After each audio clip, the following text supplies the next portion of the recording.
Morning, everybody. So let's sit in the room with all the Buddhas and Bodhisattvas. So visualize them in front. If you're sitting in a room full of Buddhas and Bodhisattvas, and you're surrounded by all sentient beings who want to be happy and don't want to suffer, are you going to be angry? Are you going to be thinking about what you want and what you don't want?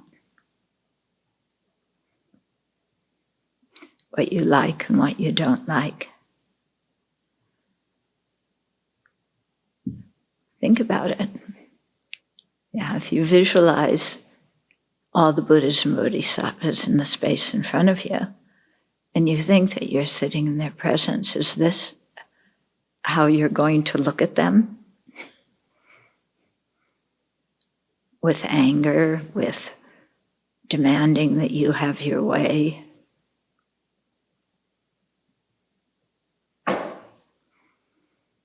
With fear? With craving? What kind of mind do you want to have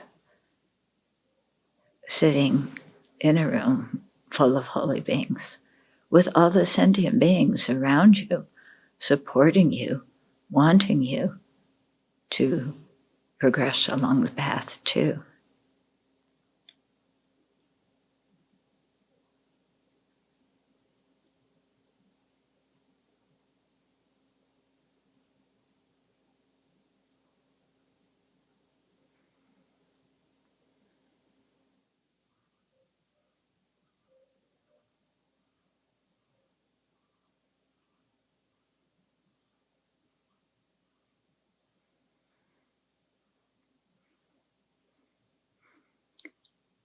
So step up to the plate and remember you're a Dharma practitioner, and generate the kind of motivation that is appropriate for you without letting your mind get caught up in all sorts of self-centered thoughts.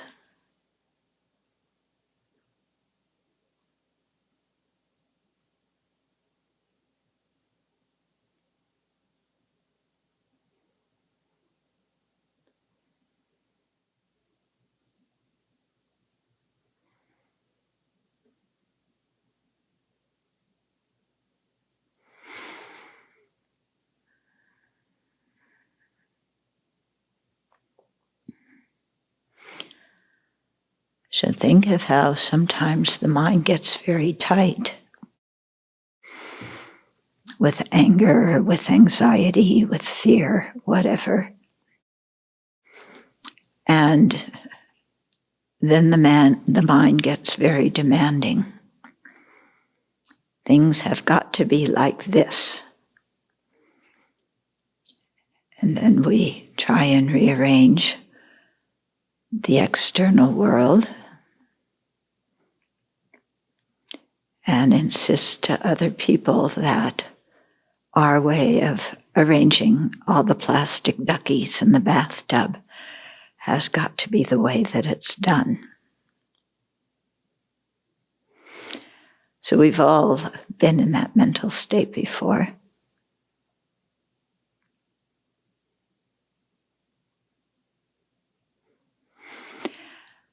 So think of a time when you had it, and what is unrealistic about that mental state, and what is not beneficial about letting the mind abide in that mental state. Or is it really quite reasonable? So pick a couple of situations where that's happened to you and you've tensed up like that, and really consider, so is my response reasonable? Is it beneficial?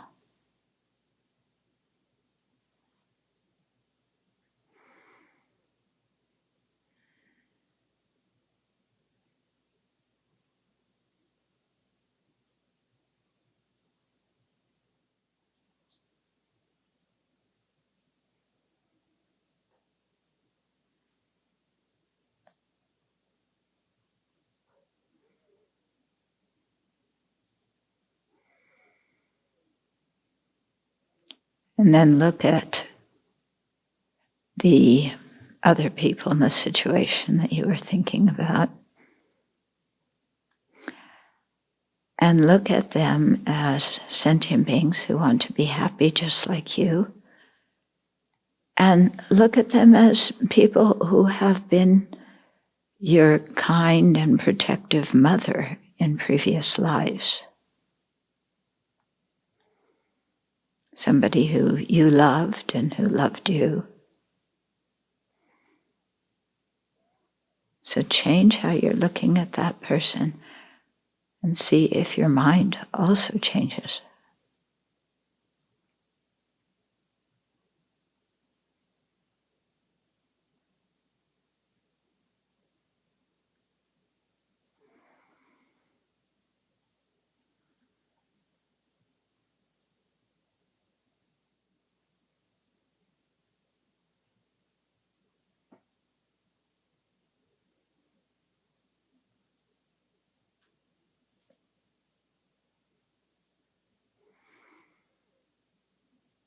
And then recall your fortune at meeting the Dharma and your commitment to using that fortune and generate the aspiration to attain full awakening for the benefit of those very people that you started the meditation off being anxious about or angry at or like that.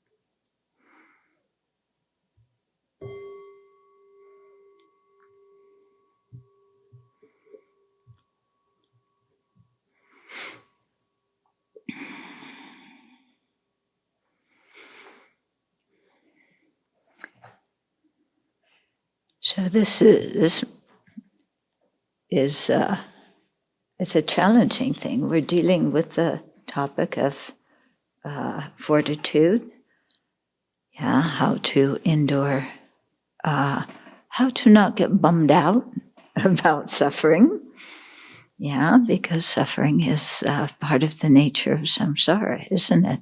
We're always going to encounter it, and we can't go dictating to the world how it should change so that we don't encounter it, even though we sure try to dictate to the world, don't we?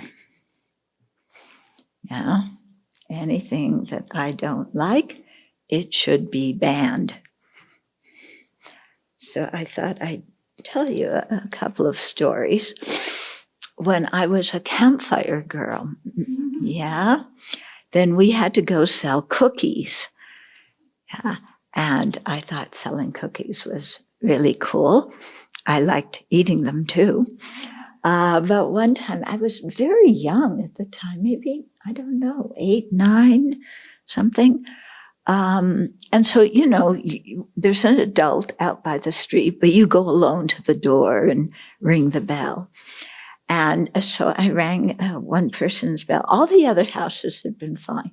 I rang one person's bell, and somebody opens it, and out rushes this little Chihuahua dog who bites my ankle. And what are you doing? It's like, and it really scared me, and then it bit my ankle too. That didn't feel so good. And so for a while, I really wanted to stay away from little dogs.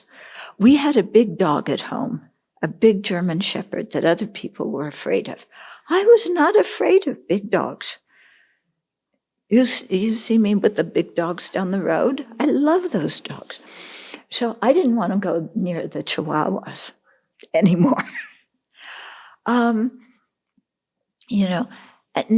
My mom, she would push me to do things I didn't want to do.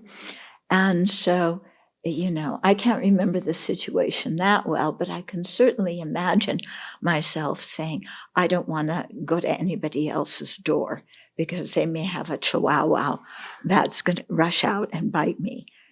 Like now that happened once, and I don't know how many times doorbells I had rang, I was anticipating every house was going to have a chihuahua. And, but my mom wouldn't let me get away with stuff. And also, I had a responsibility to the whole troop of campfire girls. Everybody else was going out. So I had to continue to sell my campfire girls cookies, And it was good, I'm not afraid of little dogs now. But it was the kind of situation where I instantly was like, and then, no, this was just one dog, not every dog's like this. Yeah, little dogs. Yeah, I was very specific, little dogs. Yeah, medium-sized dogs, big-sized dogs, they were okay. Then another situation, okay, so everybody knows I do prison work, and I go into prisons and I talk to people and I meet people and I correspond with them and I get to know them. And one time I was going to one city to teach in a Dharma center, and one man who I had met, when he was incarcerated was out, and he was also, kind of, he hadn't been out for so long, but he was starting to go to the Dharma center. And so he was living at his parents' house, and he said, would you like to come and stay at my parents' house? And, and I knew him, and so I said yes. And I trusted him. And so, and I met his family. I don't know, maybe that was the first time I met his family. Yeah, maybe it was. Anyway, so we're there, and so I go to bed at night, and then I think, and his room is like across the hall, it's a family house. So, and I thought, oh, he was in prison for rape. And then when I thought he was in prison for rape, oh my God, my room's across from his. And then I thought, but I know him well. He's my friend. And nothing's going to happen. And then I relaxed and went to sleep. So it was a really interesting experience for me because the external situation didn't change at all. Not at all. He was in his room, I was in my room. The moment I put the label of he was locked up for rape, then my mind starts making up stories, okay? And, the mind makes up stories, and oh, this is dangerous, this is safe, oh, what am I doing here?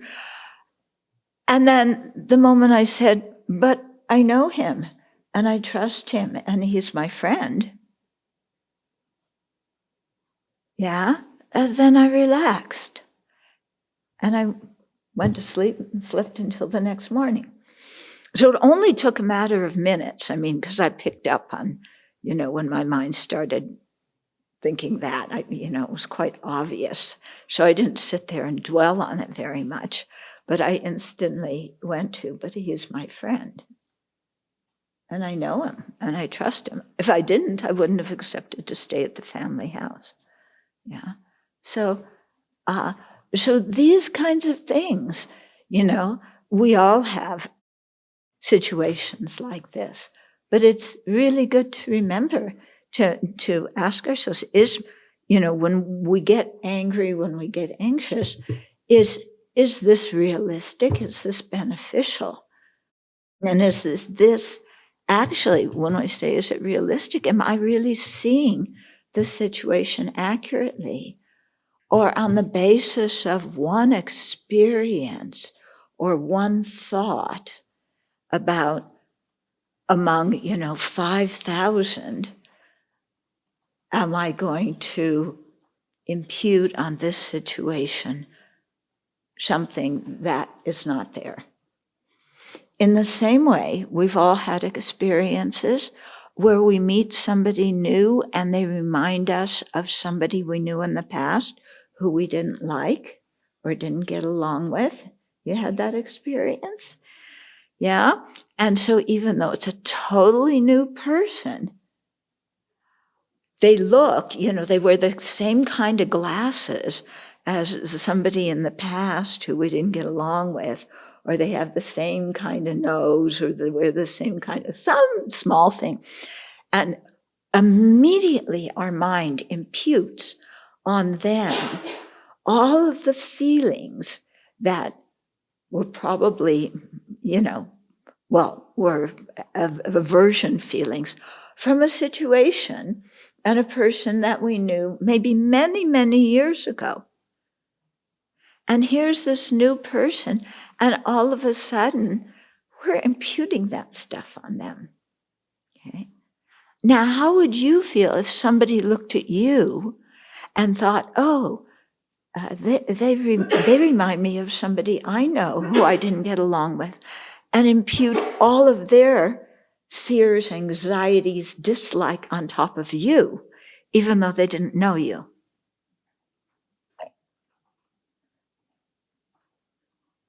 Yeah? Then what? I'm sure it's happened before that other people have imputed that on me. I'm not usually aware of it. Yeah.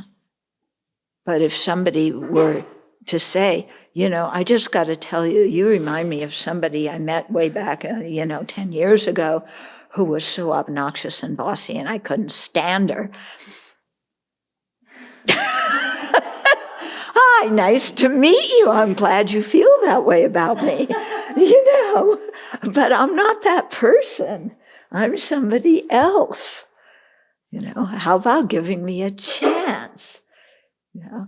I think, I used to have trouble with the Zen slogan, Zen mind, beginner mind. But now I understand it.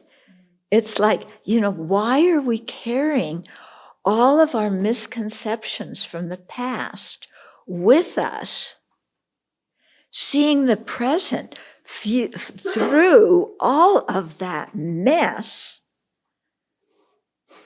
when we could look at it with a beginner's mind and give other people a chance and be happy ourselves?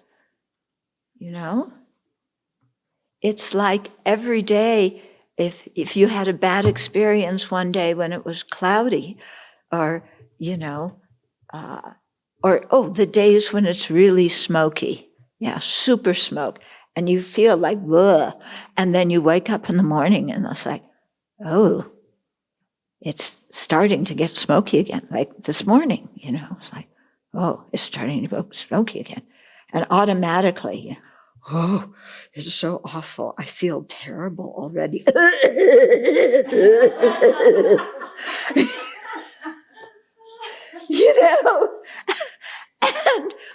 And, how smoky was it this morning? I looked at the AQI. It wasn't bad. Yeah, it wasn't horrible like it is when it's really smoky. So it's like, okay, don't impute from a situation in the past onto the present situation. Yeah. So, this is kind of what's going on in this chapter, is it's telling us, every time we're upset or angry, we are not seeing the situation realistically. We are imputing something on the situation that isn't there. Okay, so we need to have that in our mind. The moment I am upset, I am angry, I am not seeing things correctly. One. And I'm not seeing things beneficially, because when I don't see things correctly, then I don't behave in an appropriate way around them. And then I get other people all riled up because I'm acting like I would act in a different situation in this situation. Yeah. And that's going to affect the people around me too. Yeah. So to be able to catch it when it's small and just say, okay, let's come back. What is happening in the present? The present is not the past. And then, you look at one of the verses in Shantideva chapter 6. This is why it's a very long chapter, okay? Because he gives us so many ways to work with our mind by looking at the situation in a different way. So the fact that the antidotes are to look at the situation in a different way is indicating that the way we look at it when we are angry and upset is not accurate, is not realistic. Okay. If it were realistic, Shantideva wouldn't give us a bunch of unrealistic ways to look at it. Shantideva's not looking to whitewash things, or distort things. He's trying to help us look at things through a Dharma perspective. Yeah. And so to notice that and try it. And at the beginning, sometimes it's very hard to look at the situation in a different way because we are so locked in to our usual ways of doing things and thinking, that make us totally miserable. Okay, so we have to remember, our usual way of thinking makes us miserable, and we don't want to be miserable. So let's try looking at some of these situations in a different way. Yeah? Otherwise, we're going to go through our whole lives just being miserable. Yeah? So who needs that? And then I really like that verse. It's so much in my mind. I don't know if we've come to it yet, where he talks about you can either try and get rid of all the thorns in the world, or you can wear shoes. Yeah. So it's like we haven't come to it yet, huh? Yeah. But that one's just really implanted in my mind. Yeah. It's like, okay, you can pave the whole earth, put concrete and asphalt over everything, or you can wear a pair of shoes. Yeah. So am I going to try and put asphalt and concrete over everything because I want it that way? Yes, I'm going to do that, right? Yeah, you nodded your head. Yeah, you and I together, we'll go make sure. Yeah, forget big business. We'll do it ourselves. Yeah. Or are we going to put on shoes? Are we going to protect our own mind? Or are we going to insist that the world change and try and make it change? Which was what we've been doing since beginningless time, and we haven't succeeded yet. And we're never going to succeed because it's impossible. Yeah, how's it possible? Yeah. How is it possible that we never encounter anybody who drives us crazy? Yeah. We never encounter any situations that we feel uncomfortable in.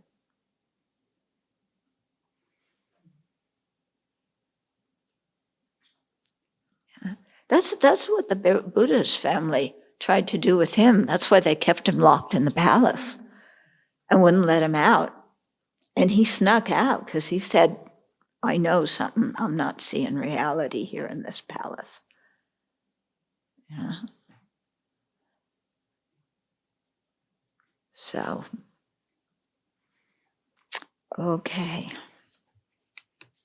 So we've been, last week, we were talking a lot about, he was using the warrior analogy, okay, which some people like and some people don't like, but even if you don't like it, you can see how it makes sense, okay? So some, when they see their own blood, become especially brave and steady. So there's a difficult situation, they plant their feet on the ground and they say, I'm going to go through this, I'm going to, And other people, when they see the blood of others, in other words, they haven't even been hurt, but they see somebody else who has a paper cut and they collapse, they faint and fall unconscious, and they can't function. Okay, so which kind of person are we going to be? Yeah. So then Shantideva says, these reactions come from the mind.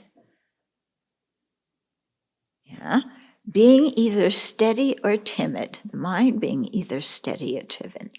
Therefore, I should disregard harms caused to me and not be affected by suffering. Okay, so some people, they see, the inside of, like a little bit of blood, they faint, like they faint. Now, what would happen if Venerable Jigme were like that? Yeah? Or if our other nurse, yeah? If not yet Venerable Stacy felt like that, okay? Should we go into the hospital and we need medical care and, we cut something and then Venerable Jigme walks in and she just faints on the floor. And then Stacy walks in, she faints on top of her. Okay? So, is that going to work? When our minds just get so panic, that we faint. Yeah.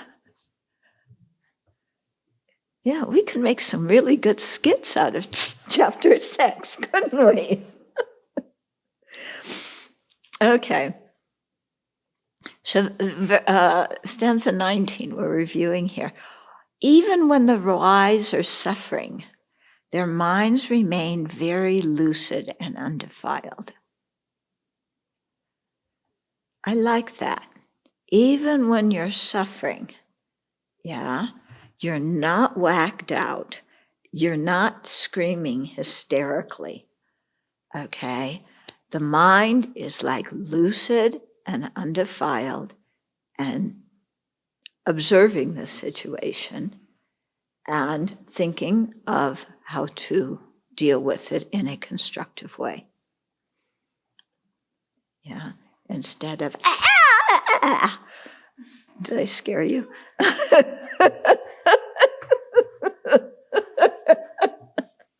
That's how you wake people up when they faint. Did I wake you up after you fainted? Yeah. Okay. So I like that, training the mind so that when there's an emergency, when there's something happening, you're angry, you're upset, you're afraid, you instantly go into having a lucid, undefiled mind that can stand there. You don't have to react that very moment. Stand there and think, what is the most effective way to deal with this? Okay. And Shantideva continues, for when war is being waged against the disturbing conceptions, much harm is caused at the time of battle. So what that means is when our old habits are manifest and going on and creating this whole scene, okay, we are waging battle against all that habitual junk. And it's hard, because we may say to ourselves, oh, I'm projecting something from the past. Oh, that doesn't matter. It's still dangerous. Okay. Like my cashmere sweater story. Why was it so hard to give that sweater away? Because all my stuff from the past was coming. Yeah. And if I give it, I won't have it, and I won't be able to get another one, and I'm going to freeze to death because I'm sure in Donetsk there's nobody else has extra jackets, and it's going to be 10 below, and it was fine in Donetsk. The weather was fine. Yeah, I wouldn't have needed the sweater anyway. But you create this whole scene, and then to say to yourself, calm down for a minute, that's hard, because we have to really fight that habitual tendency. And it's so much easier just to go along with it and be miserable and make everybody else miserable.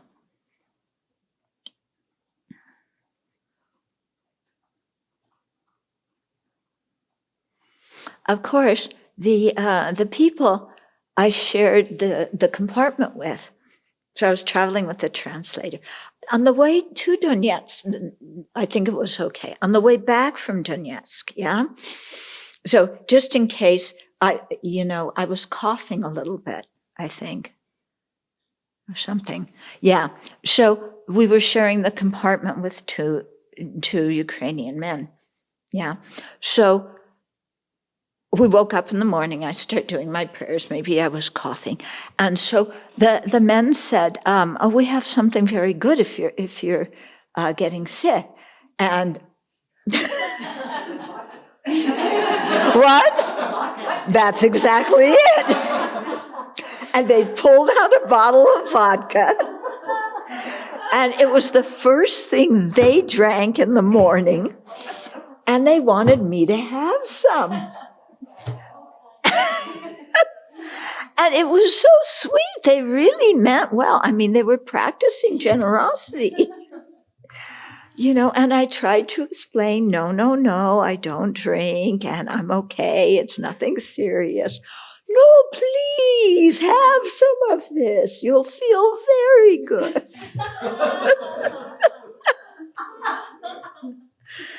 Yeah. And they kept at it. They really did. The translator too said, she's okay, Okay. So, yeah. But telling them to drink, to stop their habit. Yeah. So this is what that line means, to break our old habits. It takes a lot of energy and a lot of stick-to-itness. Then verse 20, the victorious warriors are those who, having disregarded all suffering, vanquish the foes of hatred and so forth. Common warriors slay only corpses. Now imagine a battlefield and somebody going around and killing corpses. Ridiculous, isn't it? Okay, so the victorious warriors, the ones whose Dharma practice is going to go ahead, okay, have been able to disregard all suffering. That doesn't mean that they pretend that, they broke their leg, but their leg isn't broken, or that, their stomach hurts and they pretend their stomach doesn't hurt. It doesn't mean that. It means they recognize what's going on, but they aren't overwhelmed by the situation. Okay?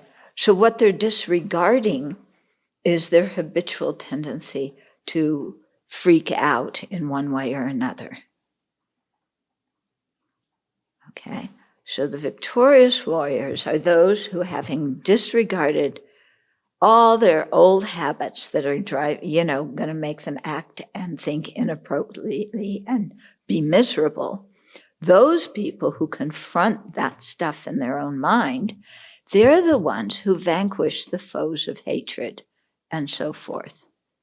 Okay. When you vanquish the foe of hatred, your mind is peaceful.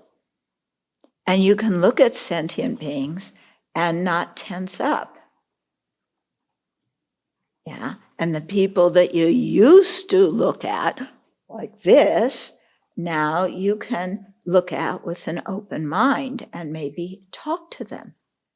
And maybe pet the chihuahua next time you see a chihuahua. Okay? So you start to be able to train the mind to respond differently.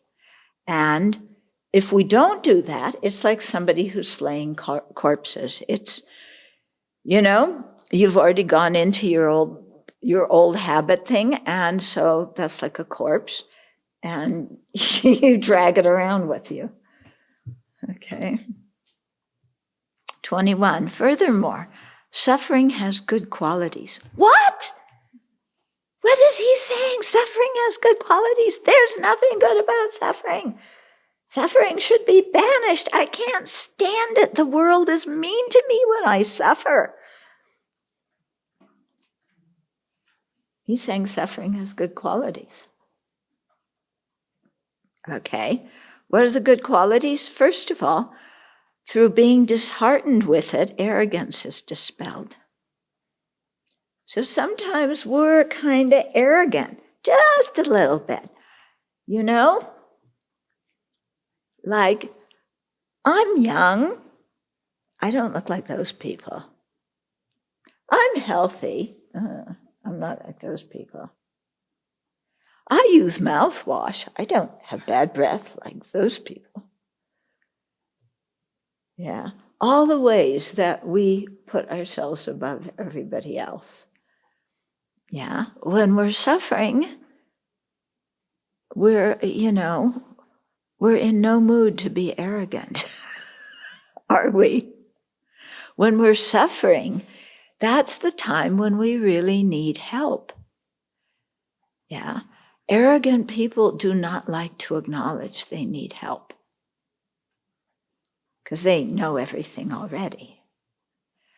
So when they suffer, their arrogance goes down, which is something good for all of us, because in one way or another, we all get arrogant over different things, but we all have arrogance.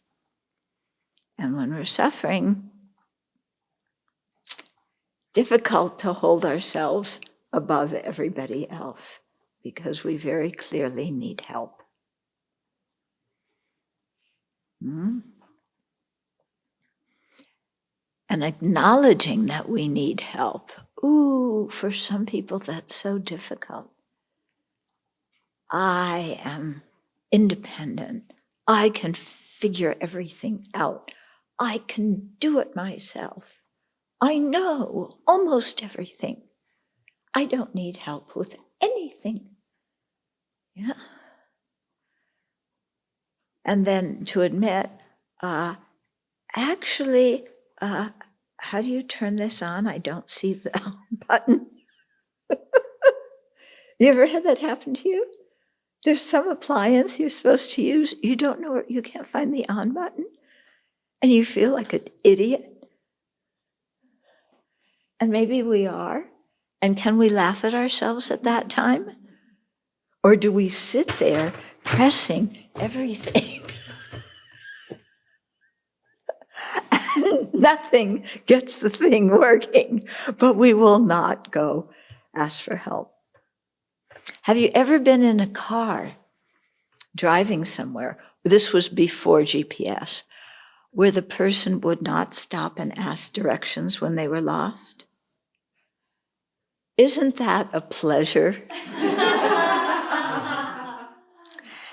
I can't tell you how many times that happened to me when I'm traveling, and I'm like traveling from one place to another all day on the plane, and I'm like exhausted and hungry. And of course, people think that you've eaten on the airplane. Yeah. Why would they think that when they don't serve any food? So they don't bring food, so you're hungry. And then they're taking you somewhere, and they're clearly lost, and they will not stop and ask for directions. And they go round and around and around.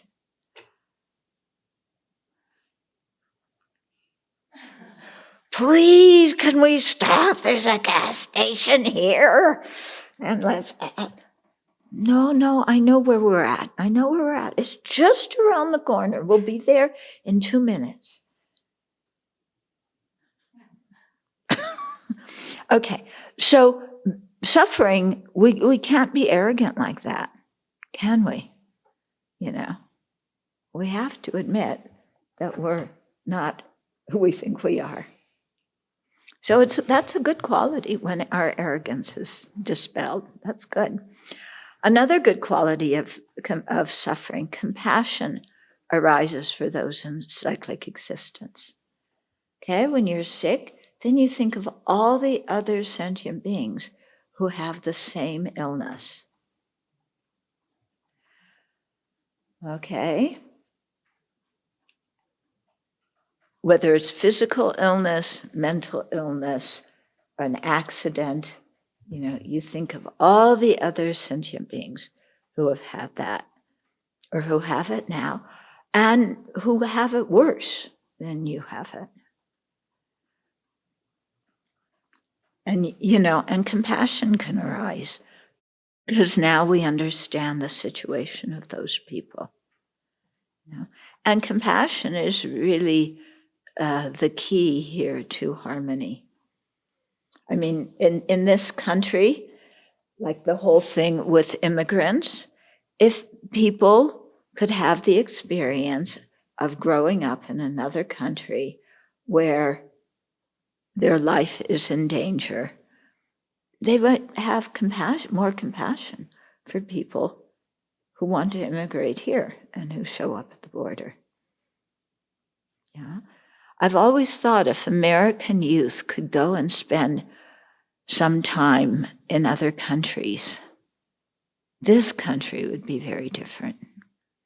Yeah. Okay, so it helps develop compassion for other people. Mm-hmm. And then also, because we realize that our suffering is due to our own negative karma, yeah, that's the principal thing that's provoking our suffering. Then it says negativity is shunned and joy is found in virtue. Okay, what we do is we figure out, I'm suffering now because of actions I've done in the past. I don't like this suffering. Yeah, so I have to stop doing those same negative actions that are causing my present suffering. And then if you're unsure of what you did, read Wheel of Sharp Weapons, in the book Good Karma, or just think of what other people are doing that's disturbing you, and then ask yourself, have I done that to other people? And a lot of it we may have done in this life, much to our own chagrin. And some of it we may not have done in this life, but certainly in previous lives we have. So again, there's no reason to be arrogant, thinking I've never made other people feel the way that I am feeling right now. Mm-hmm. Along with what you're just speaking of, I thought yesterday that the United Farm Workers Union had invited 100 senators from our Congress to come out to California and spend one day with our farm workers to try to get them to understand the preciousness and the value that they have. Yeah. Senator Cory Booker and a senator from California, the only two that responded to their invitation out of 100 senators. And they went and spent the day with them. And just, there's a report on what they saw. Wow. To try to encourage how valuable they are for our country. Right. Let those senators go and pick the tomatoes. They wanted to show them the environmental, the hardships, what they have to deal with. Only two. Yeah. Cory Booker's good. Yeah.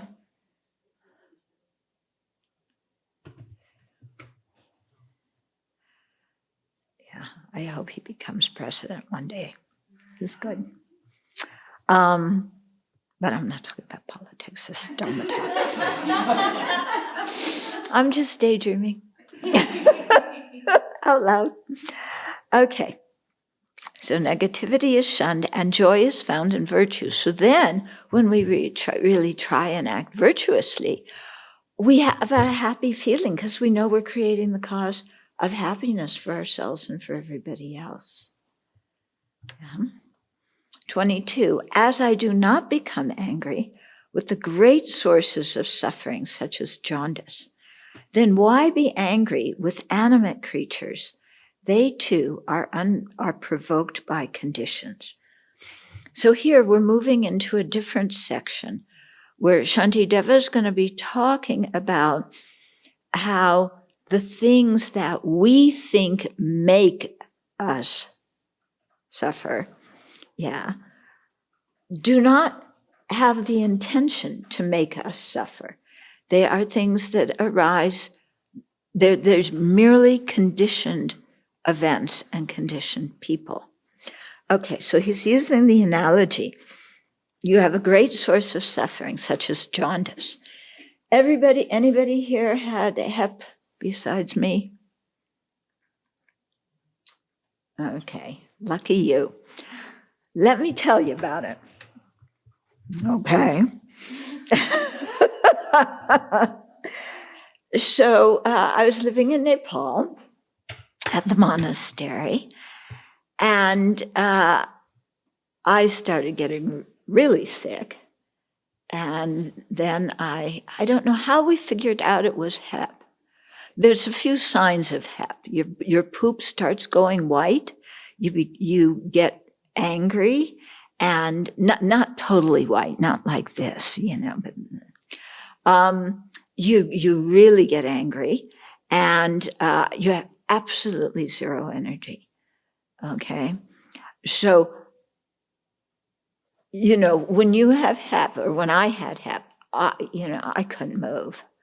That's where the story of how I learned Wheel of Sharp Weapons comes from, because I was lying in the old dormitory that they had at Kopan, that I've told you about, where the ceiling of one room is the floor of the other room, and there's space between the slats. And where the toilet is down the hill with a pit with two boards across it.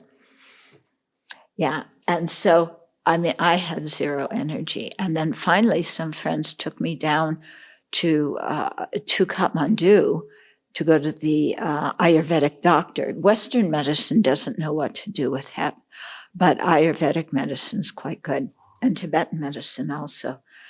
So, I got some medicine, and then in those days, now there's lots of cars and taxis and things that go up the hill to Kopan. In those days, And even if there were one, I couldn't afford it. So I was coming back with my friend. And Kopan Hill, for those of you who've been there, it's a nice hill. And there was no way I was going to walk up that. I couldn't walk up that hill. So one of my friends carried me on his back up that hill. So what I'm trying to do is illustrate when he says great sources of suffering, such as jaundice. The big symptom is, your eyes turn yellow. Duh. Okay. So, Yeah. If you don't become angry with the great sources of suffering, such as jaundice. Okay. Now, it was very easy for me to assume that I got HEP because the people in the kitchen didn't wash the fruits and vegetables well. What? In Nepal, back then, I expected people to have good hygiene. I expected the water to be pure and not cause illness. What was I thinking? I knew what sanitation was like there. So, I toyed with the idea of getting mad at the people in the kitchen. But most of them were little monks, We had one cook, a really nice Nepali man, really, really nice. And then all these little monks. And what? I was going to get mad at them because they didn't wash stuff well? No, it's like I had HEP. Just get over it, children. Okay, but the point that he's making here is when you're sick with something like that, nobody intended to make you sick. The cook, the little monks, nobody said, we want to make, I wasn't children at that time, I was Cherry, previous life. We want to make her sick, so we're going to not wash the stuff very well. Maybe rub our hands in a little bit of poo and then touch the vegetables before we put them out. Okay, so nobody was thinking we want to cause suffering. Yeah. And so, when you get something like HEP, it's like, who are you going to blame for causing you suffering? Nobody had that intention whatsoever. Yeah. When you stub your toe and your toe hurts, or you get a canker sore in your mouth, or, all these kinds of things, who are you going to blame? Nobody else made it happen. Nobody else had the intention. So we don't get mad at those things. So what Shantideva is saying here, okay, if I don't get mad at inanimate things that cause great suffering, like HEP and all those other things, then why be angry with animate creatures? Yeah, with animals, with human beings, because they too are provoked by conditions. Okay. In other words, both the disease comes about due to external conditions, and animate people, if they do something that's harmful, they're being provoked by conditions. Now we could say, but they don't like me and they had the intention of making me miserable. Okay. Even that. Okay. Shantideva is going to dispute that they had an unconditioned motivation to cause us harm. So the next few verses go on. Although they are not wished for, these sicknesses arise. Likewise, although they are not wished for, these disturbing conceptions forcibly arise. Okay, so the sicknesses aren't wished for. When our mind is overpowered by afflictions, yeah, I didn't wish for my afflictions to arise. And if I'm blaming someone else for causing me harm because they have an afflicted mind, like they're angry at me, their afflictions arose in their mind due to causes and conditions. Their afflictions did not have the thought, I am going to arise and cause somebody harm. Okay. Remember earlier in this chapter, Shantideva was saying that what is the fuel for anger? What was the fuel? Yeah, an unhappy, discontent mind. Okay? Does that mind have the intention of, I'm going to get angry and retaliate? No. It's just a mind with a certain mental factor. Okay. Did it arise out of it? Did the unhappy mind arise out of its own choice? Did your mind say, I think I'm going to be unhappy right now, and then make yourself unhappy? And then once you were unhappy, did the unhappiness say, I'm going to make myself angry? No, all these things are conditioned phenomena. They do not operate under their own power. Okay, when we go to refute inherent existence, one of the synonyms for inherent existence is existing under its own power. Thinking that something, Jeffrey also uses the term self-instituting, okay, or existing from its own side. In other words, from its own side, from our own, the mental state that we're afflicted by, that mental state or some other mental state had the intention to make that angry mental state arise. I mean, when you get angry, does any part of your mind or anything say, I'm going to get angry right now? This is a good time to get angry. I have nothing better to do today. Let's get angry. Okay? Or does anger just arise because the condition of the unhappy mind is there? Do you say, I'm going to be unhappy? Or does the unhappy mind arise simply because of its own causes and conditions? Okay?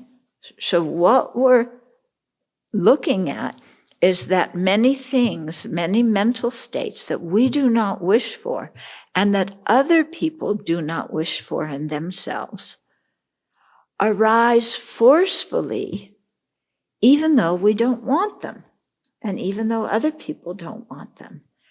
And what makes them arise? Causes and conditions. It's not under their own power, not under their own choice. Okay, so 24 says, without thinking I shall be angry, people become angry with no resistance. Okay, so think about it. Think about it in terms of yourself. When you've gotten really outraged, okay, did you think I'm going to get outraged and then get outraged? When you've been jealous, do you think, oh, I'm going to get jealous? No. Why does anger arise? Why does jealousy arise? With no resistance in our mind.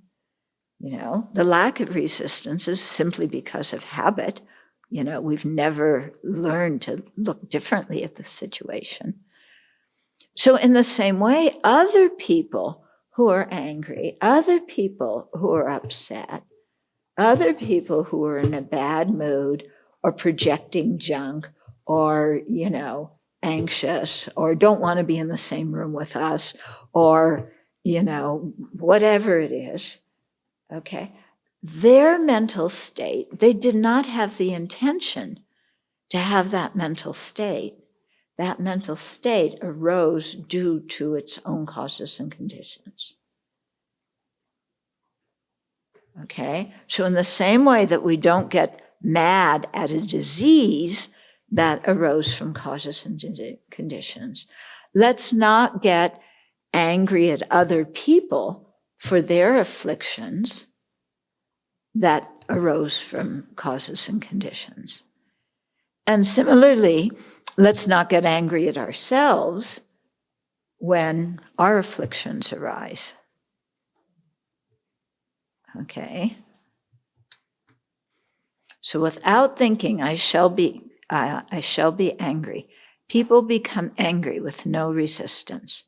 and without thinking I shall produce myself. Likewise, anger itself is produced. So once you're angry, anger doesn't say, I'm going to produce anger. I'm going to produce my present state of anger. You know, you're already angry. What exists in the now, in the present, cannot be reproduced, you know. And whatever it was that caused that anger, you know, was simply a condition. It did not have the intention to cause us or anybody else anger. Yeah. So think of it. This is good to do in your meditation. Remember the fate. You remember when you've been with somebody who's angry and how distasteful that is, and sometimes how scary it is. Yeah.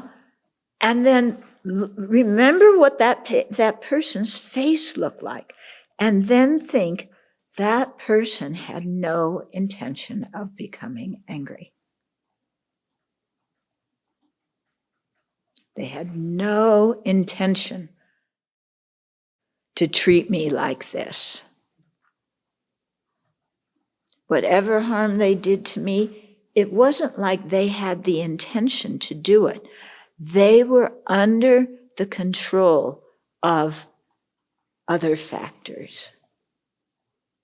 And those other factors, you know, it might have been their own suffering. It might have been other afflictions that they have.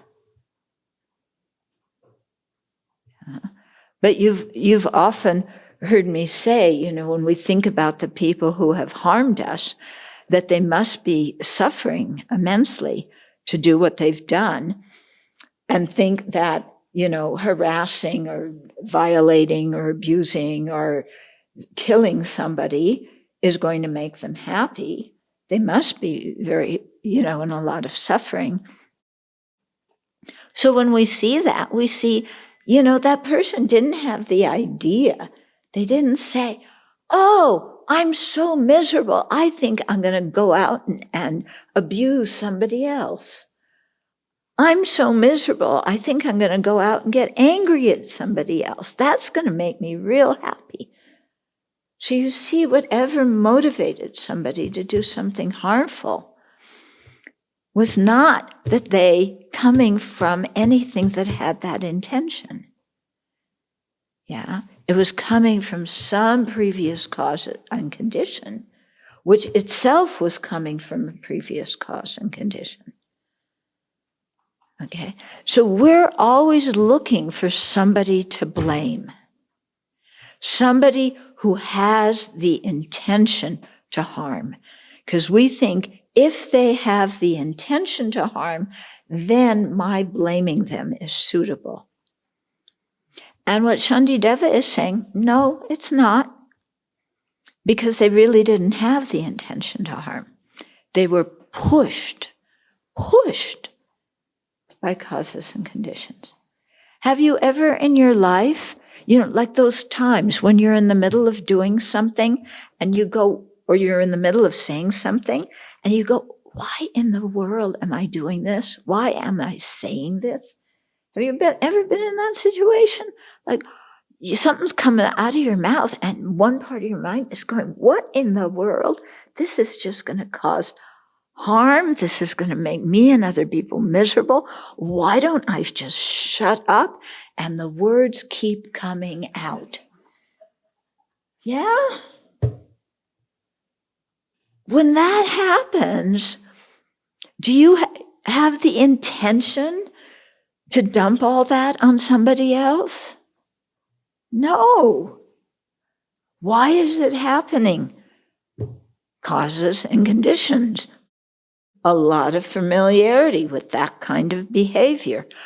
A lot of distorted thinking that somehow acting out is going to fulfill my needs.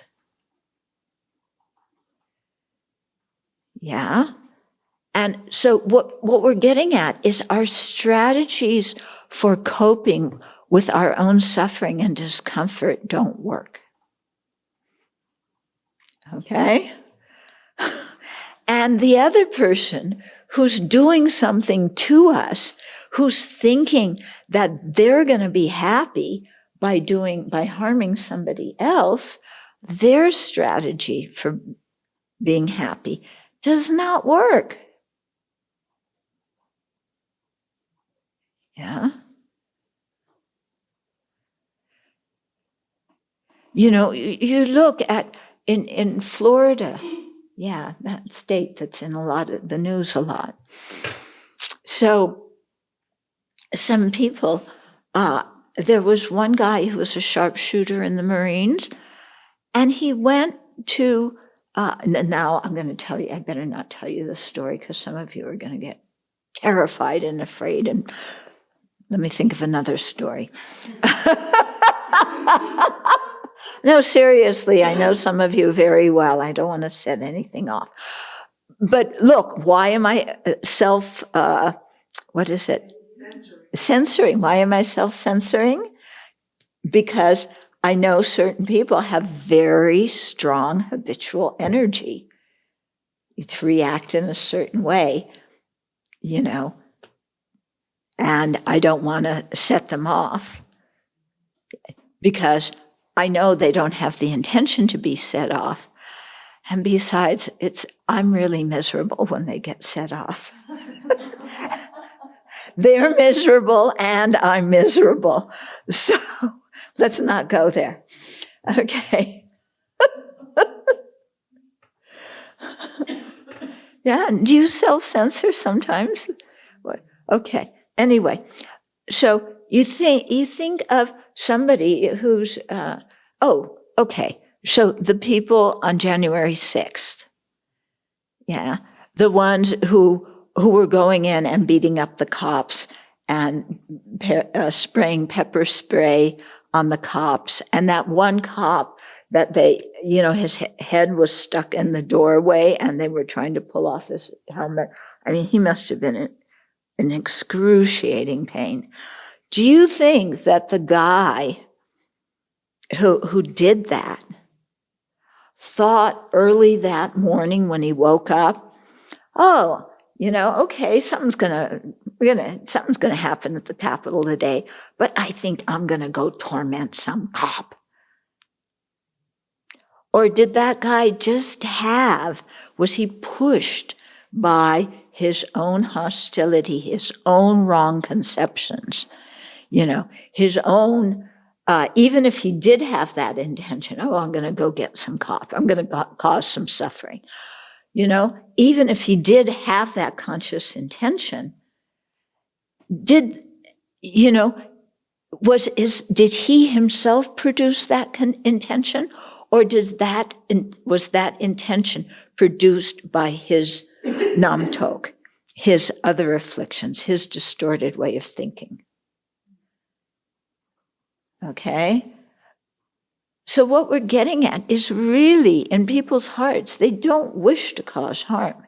They are overwhelmed by their own distorted conceptions, by their own afflictions.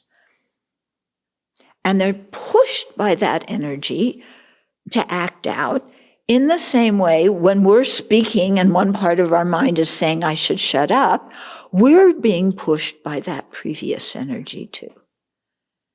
Okay? So can we look at other people and have some compassion for them? Yeah? And especially think, if I had grown up like them, I might have those same causes and conditions in my mind that would make me act that way. Yeah, that's scary, but it enables you to have some compassion for those people. How people are not really out there to get us. And I think that's why NVC works. Yeah, because really, like that story of the woman who used NVC in a really difficult situation. Why did the NVC work? Because at the root of it, at the bottom of it, that person really didn't want to cause harm. He was being pushed.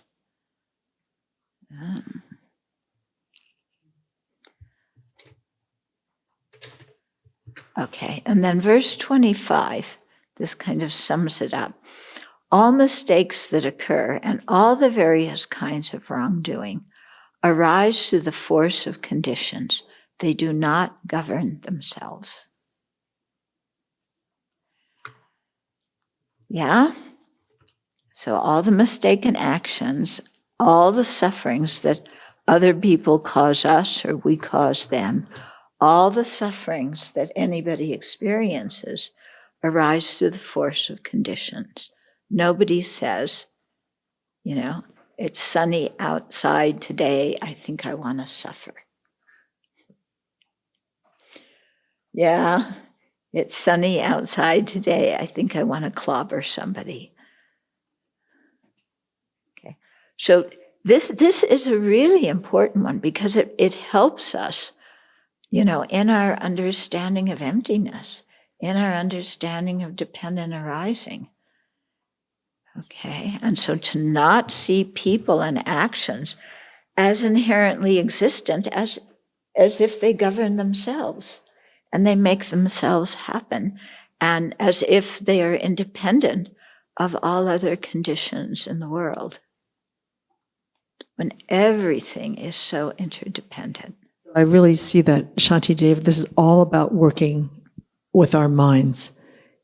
And so while we're working on that, let's say the January 6th insurrectionists, as far as accountability for all of us who are propelled by these afflictions, still the accountability is there, but how we relate and how we hold that becomes the profound practice if we could all hold each other in this purview. Right. So thinking like this doesn't mean you don't hold people accountable. We are responsible for our own actions. Other people are responsible for their actions. But the way we hold it, just like you said, is different. We don't hate the person. We don't want to take revenge on the person. But we realize, that because they are uncontrolled, they're under the control of their previous habits, they need some kind of external control so that they don't harm others. Yeah.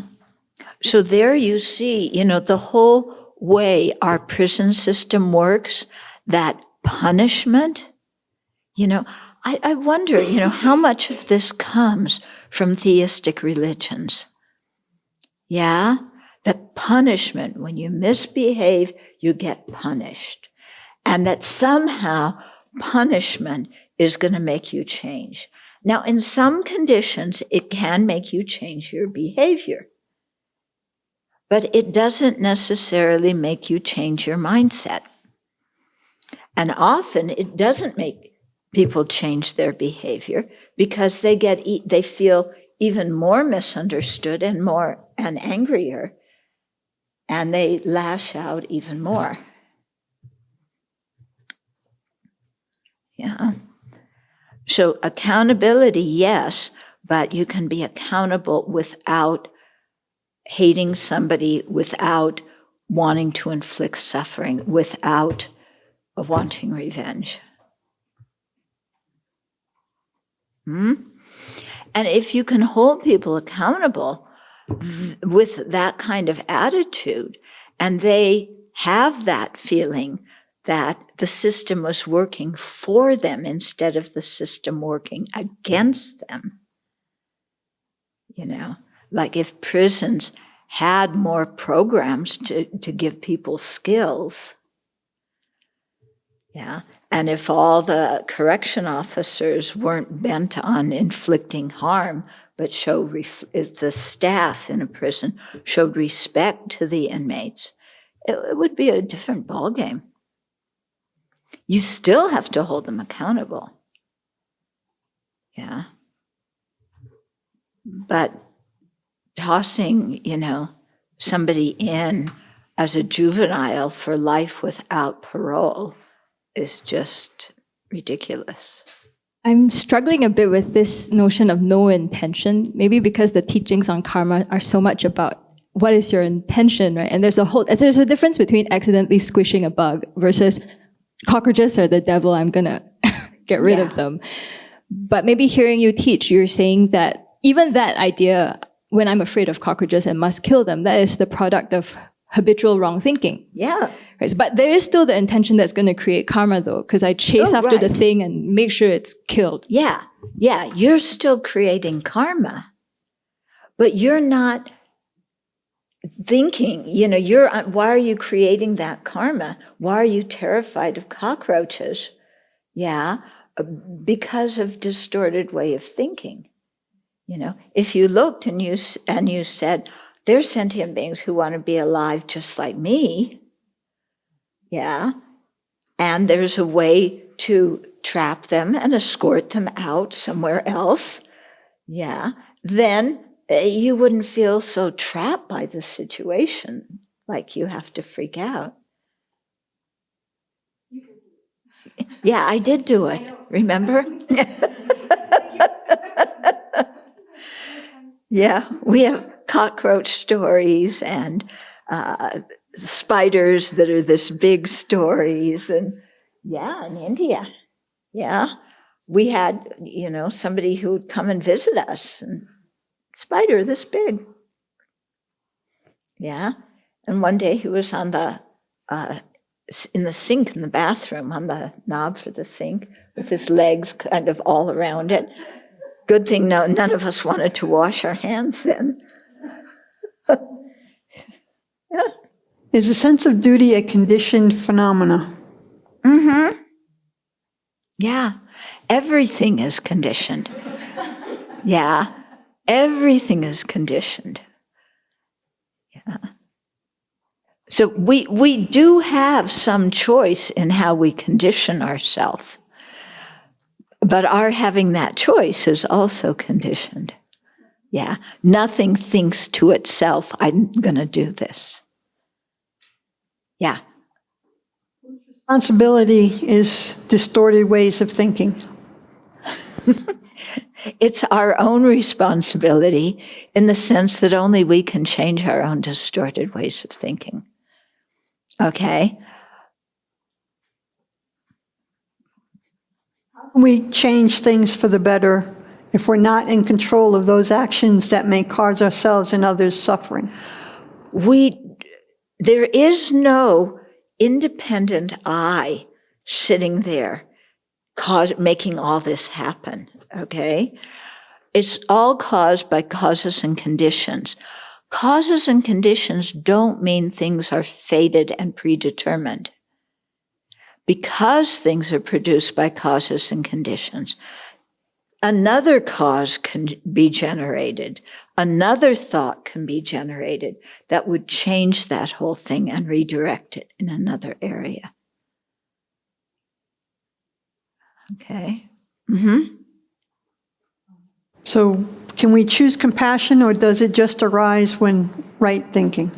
We have to practice meditation on all the reasons why compassion is something realistic and beneficial, and we have to practice generating compassion, and in that way compassion will arise. We can't just sit there and say, I'm going to be compassionate, and then incredible compassion arises. We have to create the causes for it. Okay? And that's what, practicing the path is about. It's about creating the causes for the kinds of mental states and qualities that we want to have. That's why His Holiness says praying is not enough. Yeah, you have to create the causes. Mm-hmm. Yeah. So the causes are there. The conditions are right for our afflictions to push us, but our practice is choosing how we will make the next cause by how we react. Question. Okay. So we're there, we're primed, we're angry, we're ready to attack.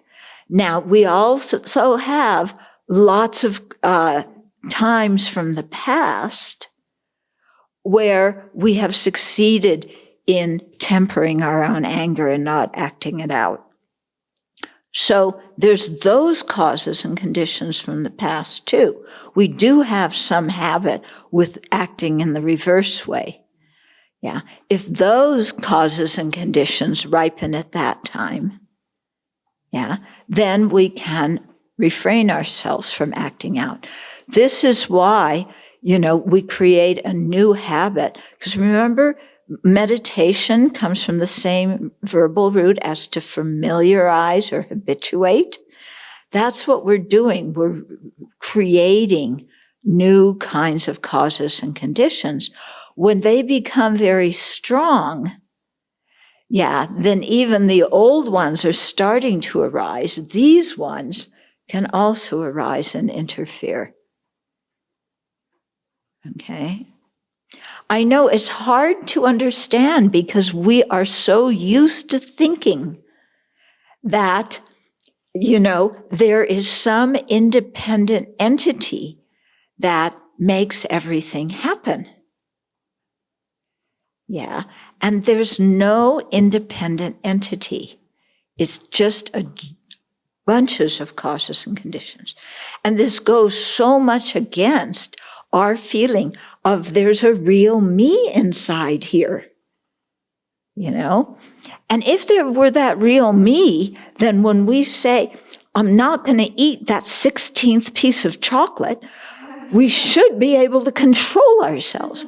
But we can't. Yeah. Because that sense of me, there's nobody there who can control the aggregates. They're controlled by other causes and conditions. Yeah. But we always like to think there should be one independent, permanent force that can intercede. And this is the idea behind a creator God too. There's some independent, permanent thing that can intercede and affect everything and make it happen. Even the river's all going this way, this way, this way, this way, this way. And then something else totally unrelated can come in and make the river go the other way. Okay. Now, during Ida, for the Mississippi River, for a little bit, it started to reverse. That happened because of causes and conditions. It didn't happen because the Mississippi said, well, I've been flowing down towards the Gulf, but I'm tired. I want to go the other direction now. And so it did that for, a few yards, and then other causes and conditions changed, and the river went the way it usually did. Yeah. So we have to think about this because it's very different than our usual habitual way of thinking that things exist inherently. Yeah, thank you. You spoke about also, of course, how to forgive in that whole thing, and how to work even with traumatic experiences, acknowledging so that it will take time. I want to share something that one of our UU members shared with us 2 weeks ago it's actually from a movie, but the saying is very, very nice. When you don't forgive someone, it's like holding them prisoner. When there's unforgiveness, no one is free. You have to guard your prisoner. So the only way for you to be free is to free him or her. So to forgive those who have harmed you, even great harm. You free yourself, and Exactly. the practice is through reflecting upon the penetrizing emptiness and compassion. Yeah. I have to come to this again and again too, about having some tremendous humility about the power of conditioning, that we are so not aware even of what our conditions are, and that's part of the unraveling. Yep. And it's sometimes embarrassing, and sometimes, but to try to stay humble in that regard and just recognize this is actually like the doorway to being able to change them, I think. Yeah. Yeah. Mm-hmm. It says it can get mind-boggling, but the explanations tonight are very helpful. Thank you. Thank you. Okay, so with that, we'll stop this evening. Did you have a question, or you were just... No, okay.